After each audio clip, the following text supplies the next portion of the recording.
அல்ஹம்துலில்லாஹி ரப்பில் ஆலமீன் வஸ்ஸலாத்து வஸ்ஸலாம் அலா அஷ்ரஃபில் முர்சலீன் முஹம்மதின் வாலா அலிஹி வஸஹ்பிஹி அஜ்மஈன்.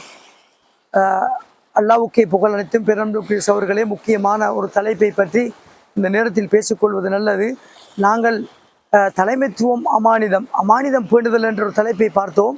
அதன் தொடராக தலைமைத்துவத்துக்கு வருவது குறித்து ஒரு சில கருத்துக்களை நோக்குவது பொருத்தமாக இருக்கிறது. இன்றைய உலகத்திலே எல்லோரும் தலைவராக ஆசை, பள்ளி வாயிலுக்கு தலைவராக ஆசை, ஒரு சங்கத்துக்கு தலைவராக ஆசை, எந்த அளவுனா ஒரு கோழி குஞ்சுக்காவது தலைவராக இருக்க ஆசை. யார் தலைவராக வருவது என்பது பற்றி அபூதர் அல் கிஃபாரி ரலியல்லாஹு அன்ஹு வரலாறு எங்களுக்கு மிக அழகான படிப்பினையை தருகிறது. அவர் கேட்கிறார், அல்லாஹ்வின் தூதரிடம், என்னை நீங்கள் ஒரு மந்திரி பதவிக்கு, ஒரு கவர்னர் பதவிக்கு நியமிக்க வேண்டாமா என்று கேட்டபோது, யா அபூதர் இன்னக தஈஃப், நீ பலகீனமானவர் என்று சொல்லிட்டு சொன்னாங்க. வ இன்னஹா லஅமானா, தலைமைத்துவம் என்ற இந்த பதவி இருக்கிறதே ஒரு அமானத் என்று சொன்னார்கள்.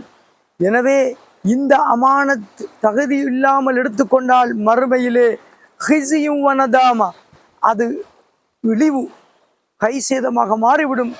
அபூதர்ரே, நீ பொருத்தமில்லை அபூதர்ரே. ஆனால் யார் இந்த தலைமைத்துவத்துக்கு தகுதி பெற்று அதை உரிய முறையில் நிறைவேற்றுகிறாரோ அவரை தவிர என்று சொன்ன இந்த வரலாறு போதும்.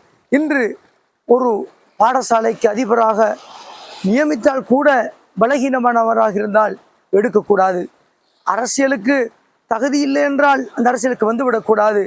நிறுவனத்துக்கு தலைவர் தகுதி இல்லை என்றால் வந்துவிடக்கூடாது என்று பார்க்கிறோம். அரபு கலாசாலைகளுக்கு அரபும் இஸ்லாமிய அறிவும் மார்க்கம் என்று எதுவும் தெரியாதவர்கள் வந்து தலைமை வகிக்கிறார்கள் என்றால் இது எவ்வளவு பெரிய இழிவு. இந்த உலகத்தில் இழிவு, மறு உலகத்தில் கை சேதம், இந்த உலகத்தில் கை சேதம், மறு உலகத்தில் கை தேசம், இந்த உலகத்தில் இழிவு, மறு உலகத்தில் இழிவு என்ற நிலையை ஒரு மனிதன் பெற்றுக்கொண்டால் இது எவ்வளவு ஒரு கேடு கெட்ட ஆசை என்று பாருங்கள். எனவே தகுதி இல்லாதவர்கள் உரிய இடத்துக்கு வருவது, மறும நாளை அவசரப்படுத்துவது. இன்று மறும நாள் கொஞ்சம் தாமதிக்கிறது என்று கவலை. எனவே தகுதி இல்லாத ஒரு பதவிக்கு வந்து மறுமை நாளை அவசரப்படுத்துகிறார்கள் என்று நான் கூறுகிறேன். அந்த அளவு தலைமைத்துவ ஆசை. எங்கு சென்றாலும் தலைமைத்துவம் கொடுக்கப்பட வேண்டும். ஒரு சபைக்கு சென்றால் எழுந்து நின்று 4 கருத்துக்கள் சொல்வது, அங்கே கொமிட்டி மெம்பராக்கப்பட வேண்டும் என்ற நோக்கம்.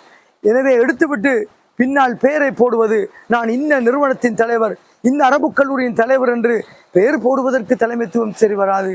மறுமையில் இத்தகையவர்களுக்கு இழிவு கிடைப்பதற்கு முன்னால் இந்த உலகத்திலும் இழிவு கிடைக்கும் என்பதை சொல்லிக்கொள்ள விரும்புகிறேன். எனவே தலைமைத்துவம் என்ற அமானிதத்தில் மிகவும் கண்ணும் கருத்துமாக இருக்க வேண்டும். அபூதர் நினைவுக்கு வர வேண்டும். எனவே அன்புக்குரியவர்களே, தலைமைத்துவ பதவி என்பது அமானிதம் என்று கூறி நாங்கள் வாழ்வில் கவனமாக கடைபிடிக்க வேண்டிய ஒரு முக்கியமான அம்சம் என்று சொல்லிக்கொள்ள விரும்புகின்றேன். ஆகிர் தஅவானா அனில் ஹம்துலில்லாஹி ரப்பில் ஆலமீன். வஸ்ஸலாமு அலைக்கும் வரஹ்மத்துல்லாஹி வபரகாத்துஹு.